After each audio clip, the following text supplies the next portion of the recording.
Jayo Radha Madhava Kunja Bihari.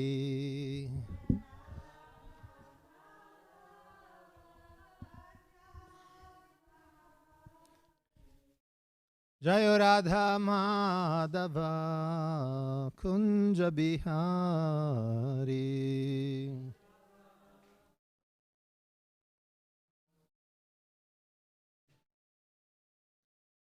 Gopi Jana Vallabha Girivaradhari.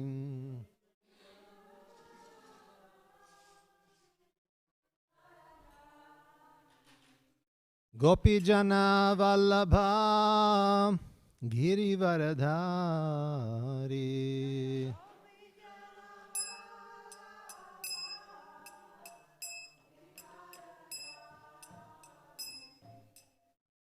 Yashodanandana Braja Janaranjana.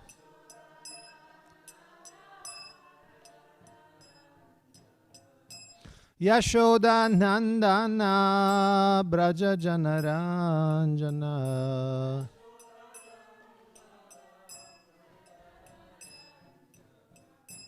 Yamuna Tira Vanachari.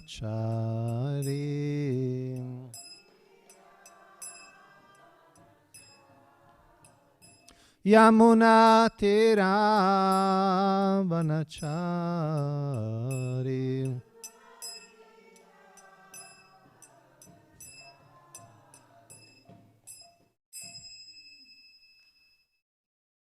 Jai Shri Shri Radha Govinda Ki Jai Shri Shri Radha Vachanji Ki Jai. How to put this light on?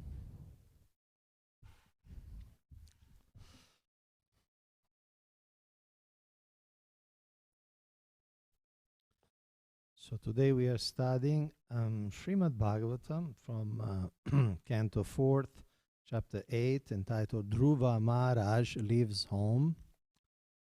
And we have what texts? Somebody remind me?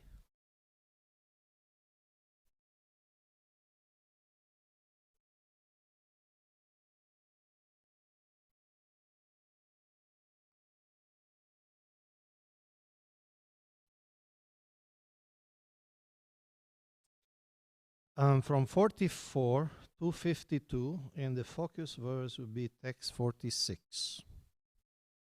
Om Namo Bhagavate Vasudevaya. Om Namo Bhagavate Vasudevaya. Om Namo Bhagavate Vasudevaya.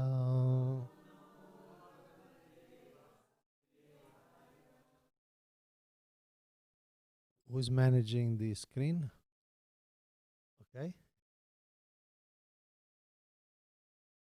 Can you go to the verses? It wasn't one of my initiation vows.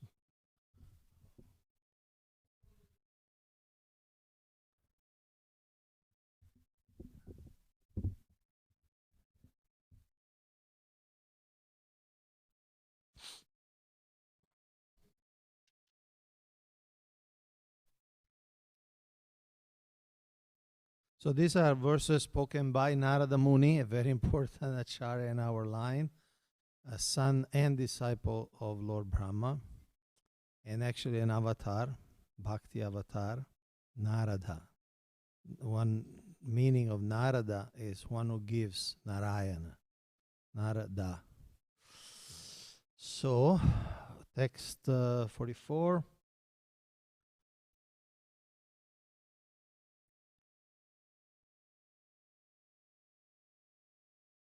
Page not found.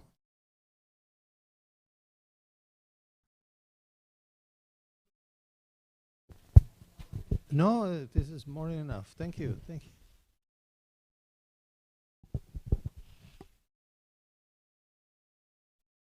So we'll see how in these verses Narada Muni keeps instructing Dhruva Maharaj on how to practice devotional Ashtanga Yoga, and then he will give a description of the form of the Lord.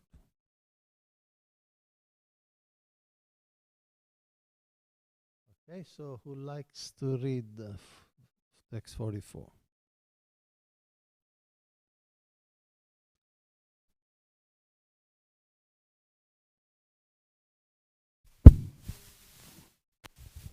Hare Krishna. After sitting on your seat, practice the 3 kinds of breathing exercises, and thus gradually control the life air, the mind, and the senses. Completely free yourself from all material contamination, and with great patience, begin to meditate on the Supreme Personality of Godhead.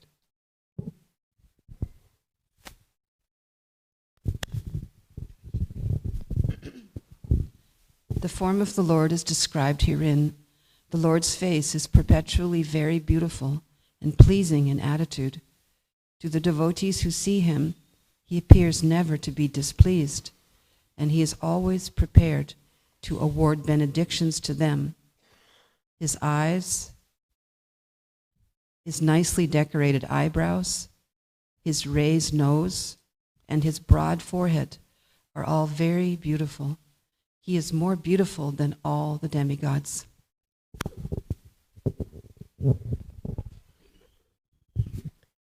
Narada Muni continued, the Lord's form is always youthful. Every limb and every part of his body is properly formed, free from defect. His eyes and lips are pinkish, like the rising sun. He is always prepared to give shelter to the surrendered soul, and anyone so fortunate as to look upon him feels all satisfaction. The Lord is always worthy to be the master of the surrendered soul, for he is the ocean of mercy.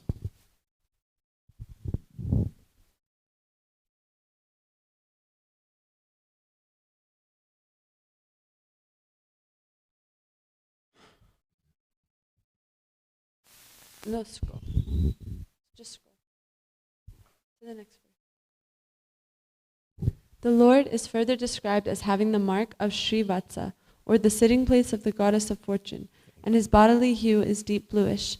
The Lord is a person. He wears a garland of flowers, and he is eternally manifest with 4 hands which hold, beginning from lower hand, a conch shell, wheel, club, and a lotus flower. The entire body of the Supreme Personality of Godhead, Vasudeva, is decorated. He wears a valuable jeweled helmet, necklace, and bracelets. His neck is adorned with the Kaustubha jewel, and he is dressed in yellow silk garments.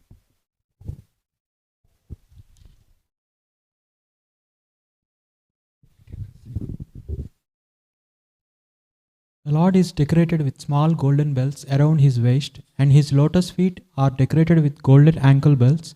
All his bodily features are very attractive and pleasing to the eyes. He is always peaceful, calm, and quiet, and very pleasing to the eyes and the mind. Real yogis meditate upon the transcendental form of the Lord as he stands on the whole of the lotus of their hearts, the jewel-like nails of his lotus feet glittering.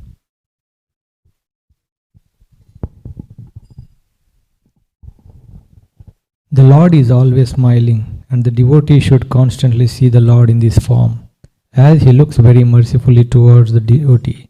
In this way, the meditator should look toward the Supreme Personality of Godhead, the bestower of all benedictions. Last verse of the series. One who meditates in this way, concentrating his mind upon the always auspicious form of the Lord, is very soon freed from all material contamination, and he does not come down from meditation upon the Lord.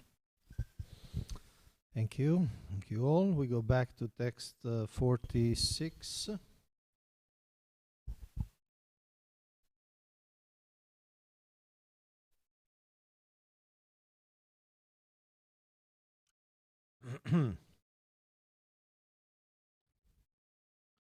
Tarunam Ramaniyangam Arunoshte kshanadharam Pranatashrayanam nrimnam Sharanyam karunharnavam.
We read together the word by word.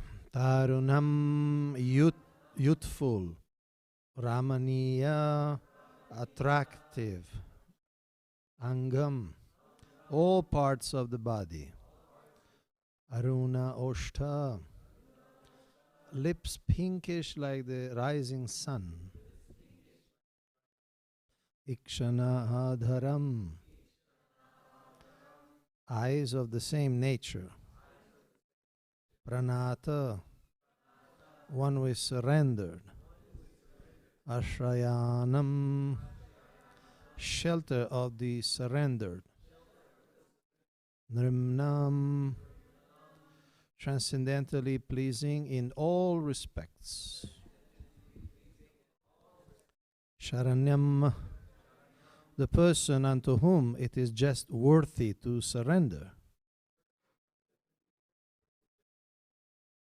Karuna merciful like, Arnavam the ocean. Translation. Narada Muni continued, the Lord's form is always youthful. Every limb and every part of his body is properly formed, free from defect. His eyes and lips are pinkish like the rising sun. He is always prepared to give shelter to the surrendered soul. And anyone so fortunate as to look upon him feels all satisfaction. The Lord is always worthy to be the master of the surrendered soul, for he is the ocean of mercy. Purport by Srila Prabhupada. Everyone has to surrender to someone superior. That is always the nature of our living condition. At the present moment, we are trying to surrender to someone, either to society or to our nation, family, state, or government. The surrendering process already exists, but it is never perfect, because the person or institution unto whom we surrender is imperfect. And our surrender, having so many ulterior motives, is also imperfect. As such, in the material world, no one is worthy to accept anyone's surrender, nor does anyone fully surrender to anyone else unless obliged to do so. But here the surrendering process is voluntary, and the Lord is worthy to accept the surrender. This surrender by the living entity occurs automatically as soon as he sees the beautiful, youthful nature of the Lord. The description given by Narada Muni is not imaginary. The form of the Lord is understood by the Parampara system. Mayavadi philosophers say that we have to imagine the form of the Lord, but here Narada Muni does not say that. Rather, he gives the description of the Lord from authoritative sources. He is himself an authority, and he is able to go to Vaikuntha Loka and see the Lord personally. Therefore, his description of the bodily features of the Lord is not imagination. Sometimes we give instructions to our students about the bodily features of the Lord, and they paint him. Their paintings are not imaginary. The description is given through disciplic succession, just like that given by Narada Muni, who sees the Lord and describes his bodily features. Therefore, such descriptions should be accepted, and if they are painted, that is not imaginative painting. Om Jnanati Mirandasya Gyananjana Salakaya Chakshurumilitam Yena Tasmai Shri Gurave Namaha.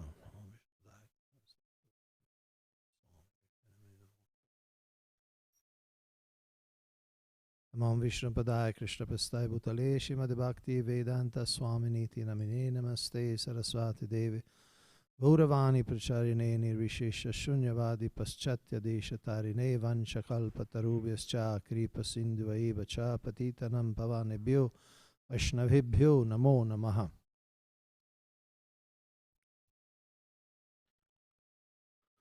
Surrender. It's a major theme both in the verse and in the purport.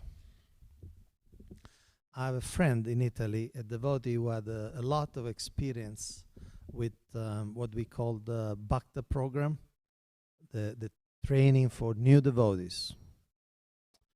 And in his experience, he told me that those people who come to the temple and they declare,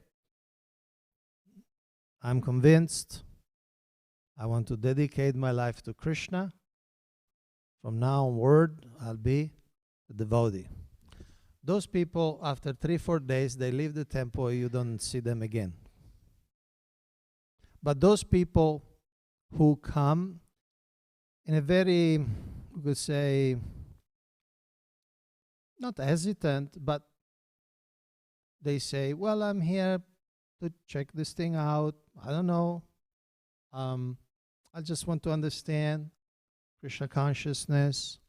Those are the people who stay all life in Krishna consciousness. And they take sannyas and everything. Of course, it's not like a rule, because there may be some people who are so special, so qualified from previous lives that actually the first day they come, they are already surrendered. They're just completing a process that they started and continue sometimes for lifetimes. But in general, those who believe that surrender, it's a simple act, it's a simple decision, they may not have understood how Krishna consciousness works. They may be very proud, actually, because they may feel qualified that simply by my decision to surrender today, yes, I like Krishna consciousness, and this will protect me from all the obstacles, temptations, disappointments that I will face. But it doesn't really generally work like that. It's a process. It's a gradual process. Now, what gradual means? We have Dhruva Maharaj. His process is also gradual. But because of his determination, because the energy is investing, in 6 months he sees the Lord face to face.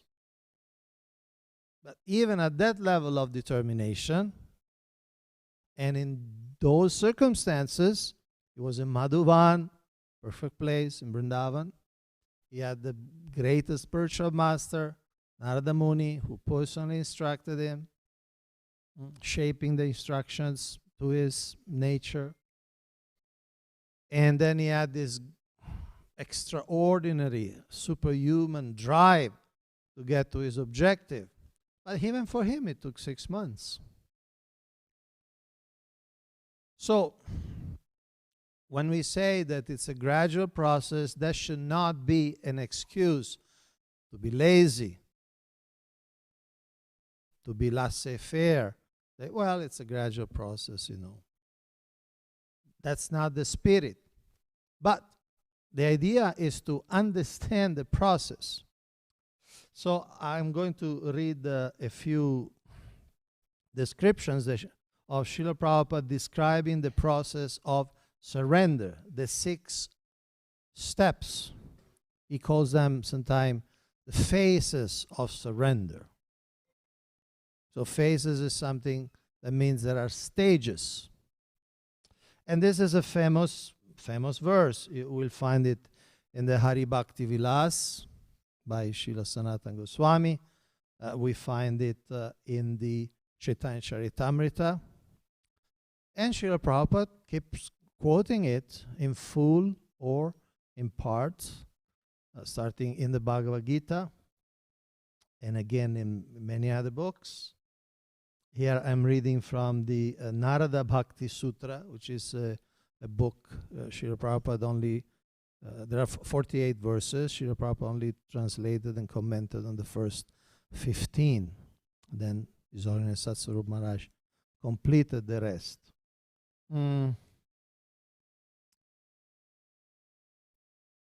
This is Srila Prabhupada. There are 6 symptoms of surrender. Number 1, one should perform only those actions favorable for devotional service to Krishna.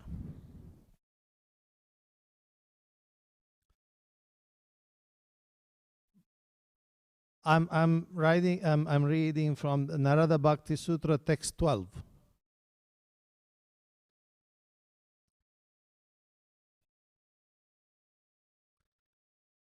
The Sanskrit is anukulyasya sankalpaha. In other words, to decide to do only the favorable, anukula, something that helps in developing Krishna consciousness. So that comes first. The decision to perform only those actions favorable for devotional service to Krishna. It's already a major step because there are so many activities in our life, daily life, our private life, and in our just psychological dynamics that are not necessarily favorable. Maybe attached, we may find some entertainment, but they're not favorable to develop our love for the Lord. And of course, we know, you all know, what are these favorable? The chanting the holy name and increasing the quality of our chanting, concentration, intensity. Then reading the Shastra, listening, Shravanam, Kirtana, listening to the teachings of the Acharyas, teachings of Bhagavatam, Bhagavad Gita, Chaitanya Charitamrita. And then so many other processes like serving the devotees, taking only food offered to Krishna, and so on. So that's the first symptom of the first stage. One makes that decision.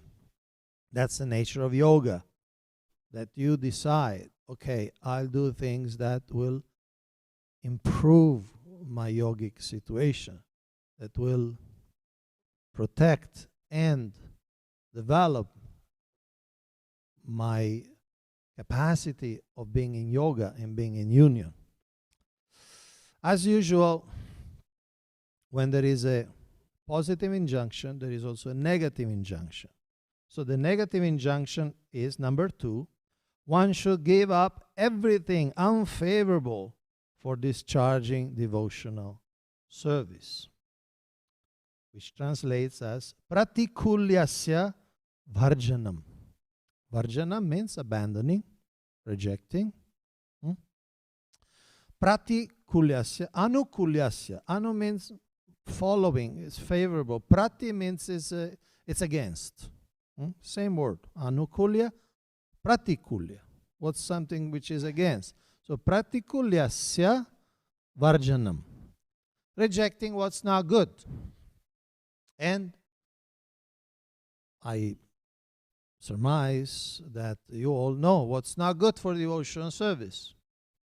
Just like at the time of initiation, we promise to chant 16 rounds of Hare Krishna mantra, but we also promise to abandon 4 pillars of irreligious life: to eat violent food and eat only, not to eat. I mean, we promise not to eat meat, fish, eggs, even onion and garlics. To avoid illicit sex, to avoid all forms of intoxications and stimulants, and to avoid gambling. So those are the, we could say, gross physical activities, but there are so many other activities that are actually pratikulia. There are obstacles. One, I heard a story, Srila Prabhupada once was seeing a devotee reading Newsweek magazine. And he said something like, look, just by looking at the faces of those sinful people, because Newsweek, it's a political magazine, just looking at the place of those sinful people, you lose all your pious activities. Now, of course, Srila Prabhupada was informed about what was going on in the world. When he spoke with Professor Kotosky in Moscow, one of the first things he said is that I was reading yesterday in the newspaper, Russia Today, so and so, that Russia is very interested in ideas that can improve their idea of communism and so on. So I'm not saying we should not be informed, because sometimes the devotees are innocently but embarrassingly uninformed of what's going on in the world.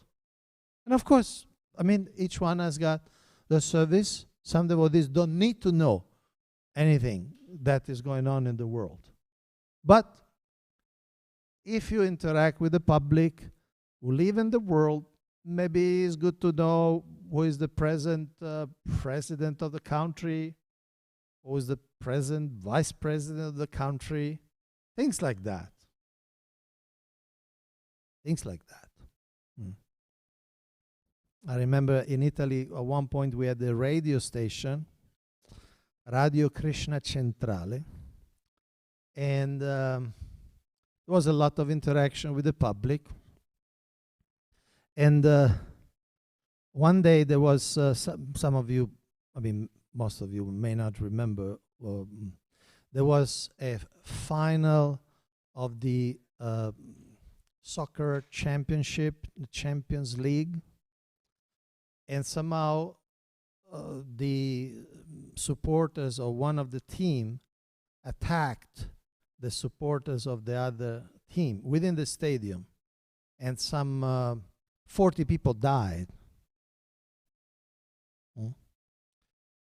And so somebody next day was asking the devotees who was online, said, what do you think of what happened yesterday? And there was another devotee listening to the radio, and it was obvious that the devotee didn't know what happened the day before. So he started just, well, you know, we need to understand that, yeah, without Krishna consciousness. And then this devotee rushed up to the radio with a newspaper. Said, this is what happened yesterday. 40 people died, 80 people wounded in a football, in a soccer match. Like that. So anyway, especially if you are in a radio station, you may want to know what's going on in the world. That is the highlights. So I'm not encouraging you to read all the newspaper, all the news feed, the CNN, 24 hours a day, or things like that. But if you interact with the public, it's good to have some idea of what's going on in the world. But if you don't need, you don't need. Because anyway, whatever it's news today, in 2 days, or 5 days, 7 days, 10 days is old news. And nobody cares. Radhanath Maharaj, in his humility, tells a story. Some of you might have heard it. That he was in New Vrindavan, and he was living truly as a yogi, completely absorbed in the service of the deities, Shri Radha Vrindavan Chandra, and he was disconnected from the world. I mean, I'm saying in a positive sense. So then, after years that he was just in New Vrindavan, he went for a school program, an outreach event. So he went to a school, I think it's a high school in a nearby town, and he started talking with the students. You know, we need to be serious in spiritual life. We need to have an interest in this, in self-realization, because you need to understand, if you're not a devotee, you may be sent to Vietnam. And then everybody looked at each other, kind of confused, you know. And then the teacher told him, but actually, the Vietnam War ended 5 years ago. And he didn't even know that the Vietnam War ended 5 years before. So, but no, he told the story, so I can retell it. So, okay. Anyway, I only have 2 minutes for the next 4. So let's see. Rakshi Shatiti Vishvaso. Now, the next, see, the first 2 are observable, measurable. You can see if somebody is chanting. You can see somebody, at least the person can see. Am I eating meat or not? Am I chanting or not? Am I reading or not? The other 4 are more subtle, are more internal. It's more a question of mentality, a question of a deep sense of identity that cannot be readily observed or measured. One has to feel those. So I'll read them. First one is, number 3, one should firmly believe that Krishna will protect one in all circumstances, and that no one is a better protector than Krishna. So here today, can you go to the Sanskrit? Today's verse, today's focus verse, we see this word, Sharanyam, the person worthy of surrender. And Ashrayanam is the shelter. So developing that sense that Krishna is my shelter and no one else is my shelter, and having that faith that Krishna will protect me. Rakshishatiti. That's a third step of surrender. It's an internal thing. We don't really know who has it, who doesn't have it, or to what extent people have it. Because we see, oh, this devotee is going to office 9 to 5, but doesn't mean he may be much more dependent on Krishna internally than maybe a sannyasi, who may be worried about so many other things. Okay, I'll go quick so that we have a few moments for questions or comments. Number 4, Goptritve Varanam Tata. Srila Prabhupada puts, one should have the conviction that Krishna is one's maintainer, and one should not take shelter of any demigod for maintenance. So that's a real Brahminical and devotional platform in which we know, okay, I was born in this world. It is said in India, even in popular wisdom, when you're born, your food is born with you. You heard this? It's very popular in India, right? Was that the Hindi saying, or maybe in every language? Huh? Or how do you say? What's your language? How do you say in Telugu?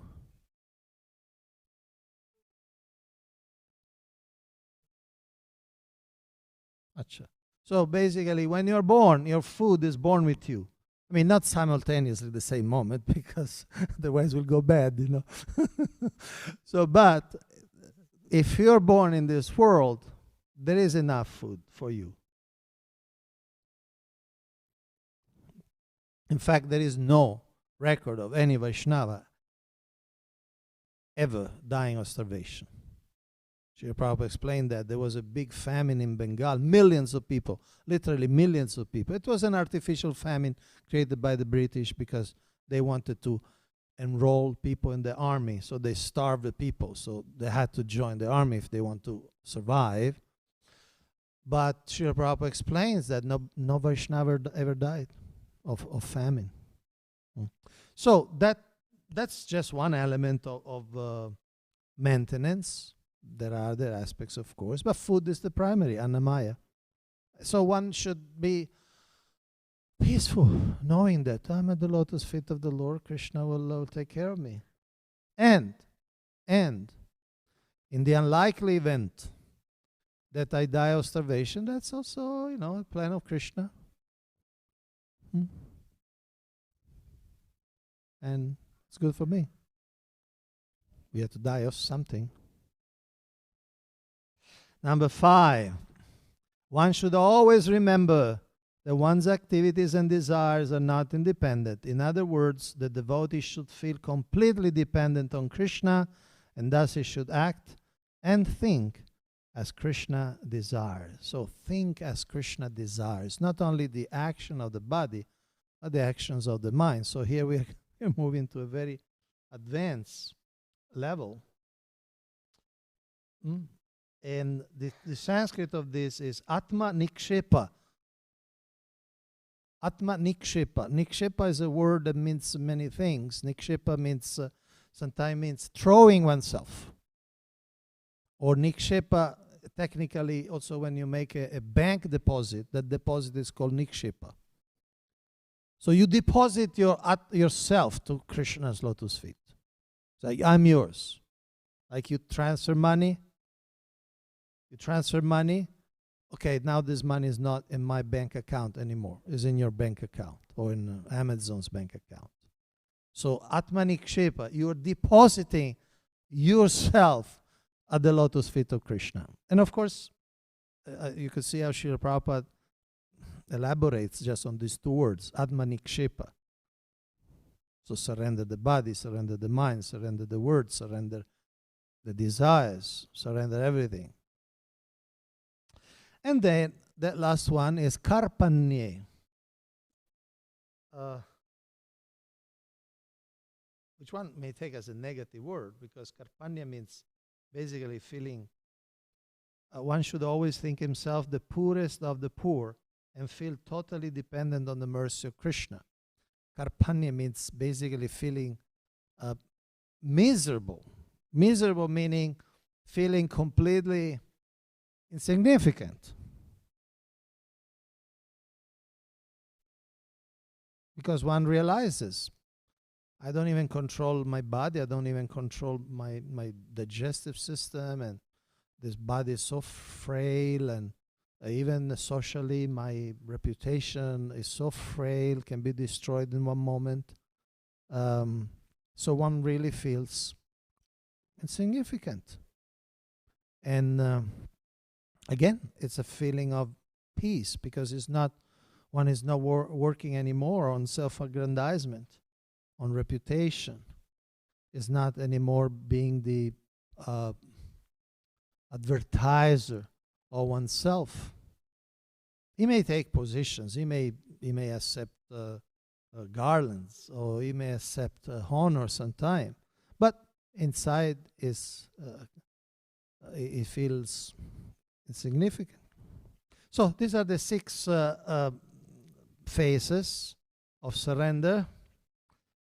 And we do have some 9 minutes for questions or comments.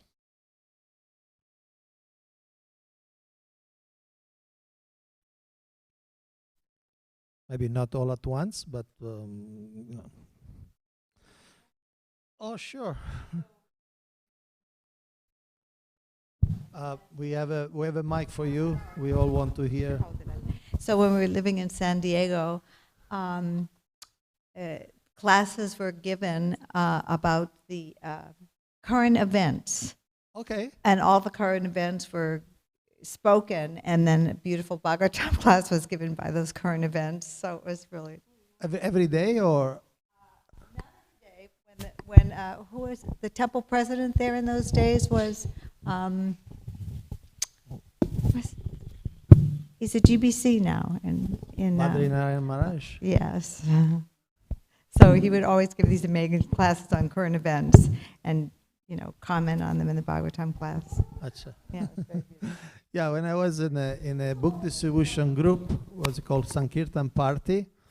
Somehow the leaders of the yatra felt that we were so unbelievably ignorant of what was going on that once a week before the Bhagavatam we would read the newspaper, because devotees were like unbelievably unaware. And I remember once we asked to a devotee, who is the president of the country, this country, not some Uzbekistan or Turkmenistan. Who is the president? And he very confidently say a name, but that was the previous president. Anyway, so like that. Again, it's a question of balance. Maybe you don't need to know so much.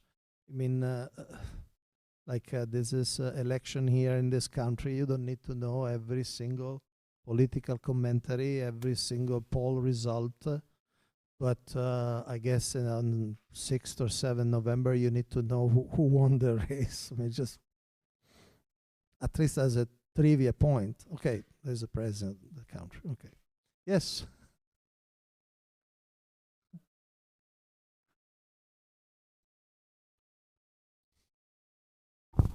Usually every event is having to do with birth, death, disease, and old age, and all they do is change the names. Uh-huh. So it's just all based around those things. Every current event. Eating, mating, sleeping, defending, birth, death, disease, and old age. And all they do is change the names. So if we know the names, yeah, okay. Like who did what or when or why. Mm. That's true. You don't want to seem like you're absent.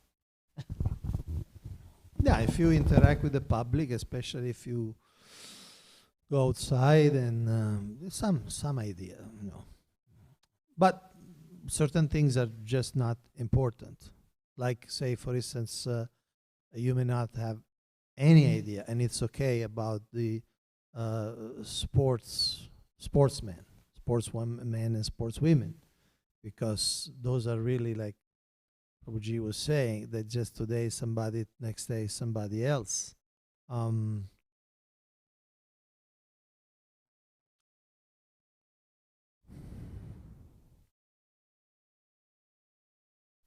Anybody else wants to say anything?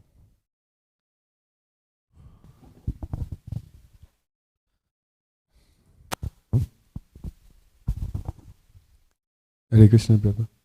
Thank you so much for your class. I have a question. Nowadays, I see only sometimes people take Krishna and turn into Maya.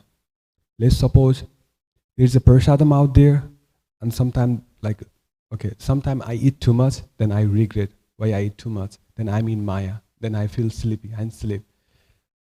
Not only for prasadam, but for there's so many things. We say it is offered to Krishna. Now it is prasadam. We say I surrender to Krishna. I offer it to Krishna. Now I'm using it's a prasadam.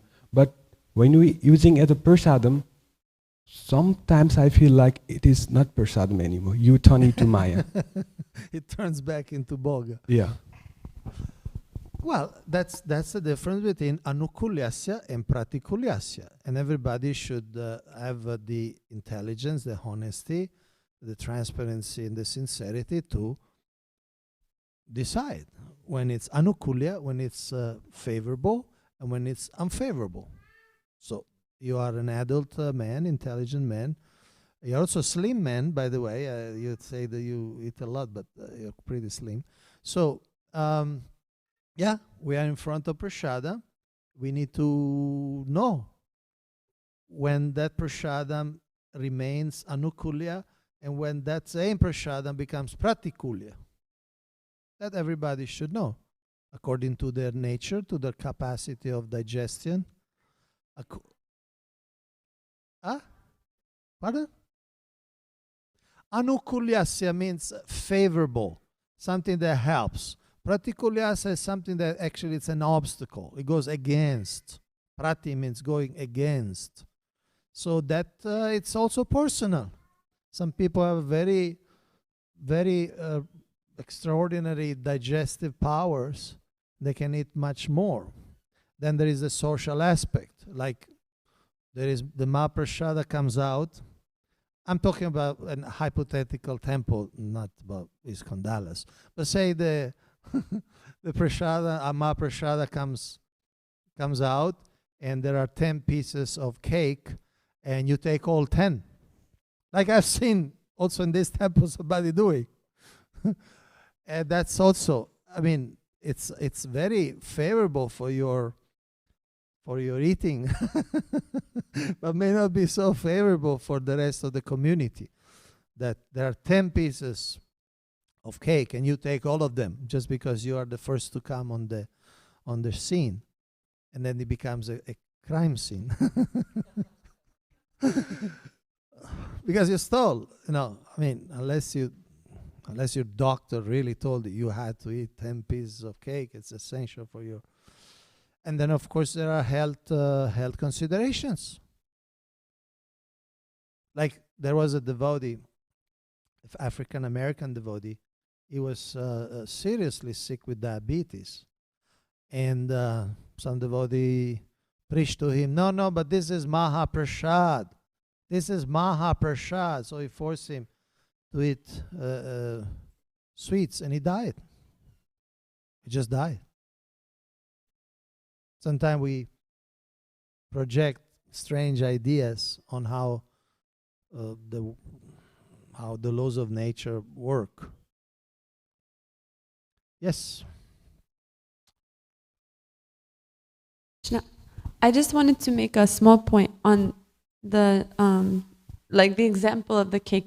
Like, for example, with things like this, we should always judge ourselves internally and assess our own intentions.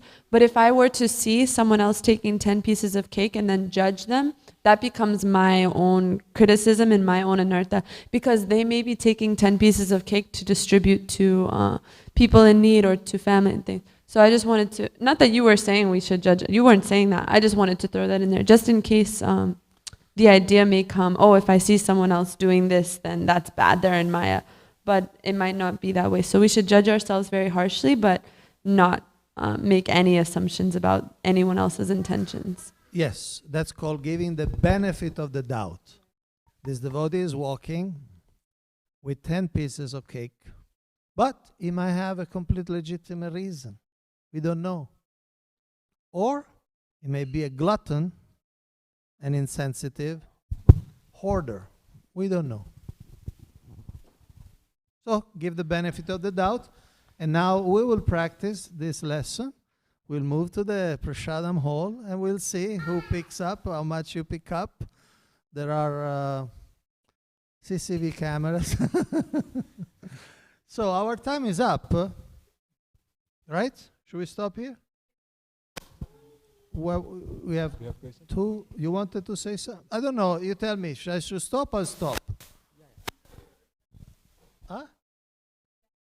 Okay. So you also had something. You wanted to say something?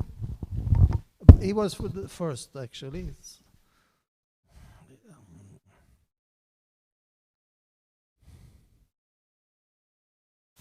Thank you for the wonderful class.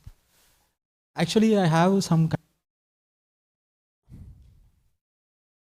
Speak in the mic, directly in the mic. But it died out.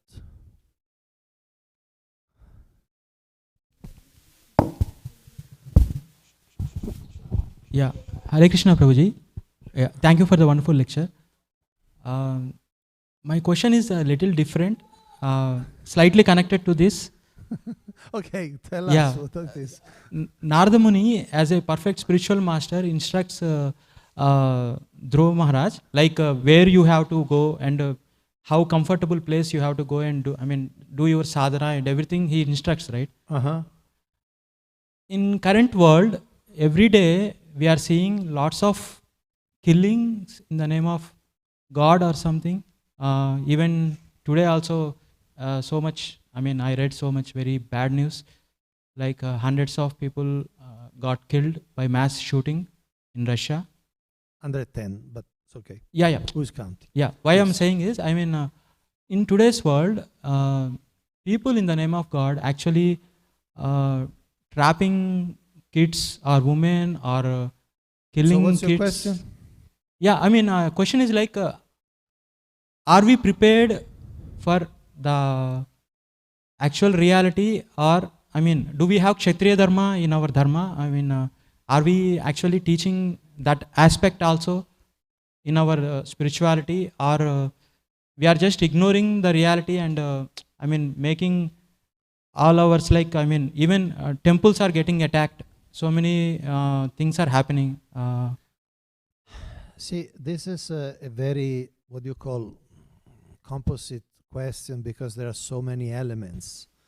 You're bringing, okay, some religious fanatic in Moscow, they go inside the theater, they shoot everybody. Even in India, every day so much I was is already happening. answering your question, by the way. I got it. There are different people who use religion for violent purposes, and they justify their killing with their religious beliefs. I understand. Now, your question is very complex, because what do you mean by Kshatriya Dharma? Kshatriya Dharma is for Kshatriyas, right? Kshatriya Dharma is for Kshatriya. That's our philosophy. According to your nature, you'll have a certain Dharma. So, yes, if you are a Kshatriya potential, we could say, she has a Kshatriya potential, apparently. So if you have a Kshatriya potential, yes, you could develop some form of Kshatriya Dharma. Now, what does it mean, Kshatriya Dharma? So I'm not going to go, because of the lack of time, I'm not going to go into details what the Kshatriya Dharma would mean. Simply collecting guns and bombs and explosives or retaliation or things. Kshatriya are also diplomats.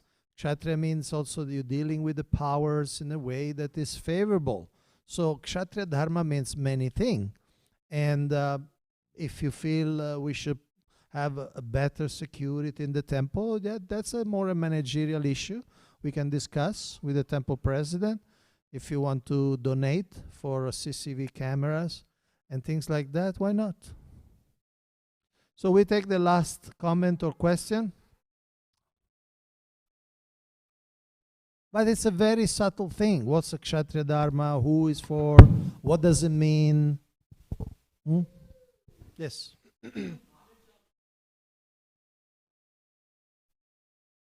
Hare Krishna Prabhu.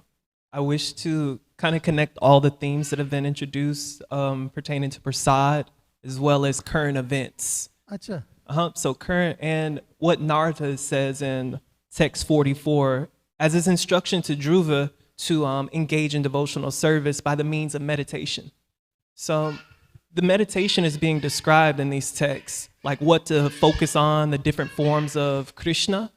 And why does he need to engage in devotional service? And I believe it's because he's getting distracted. So my question is, can we also bring this meditation that Narada describes to our everyday life, where these current events are being, they're kind of distracting us from the form of the Lord?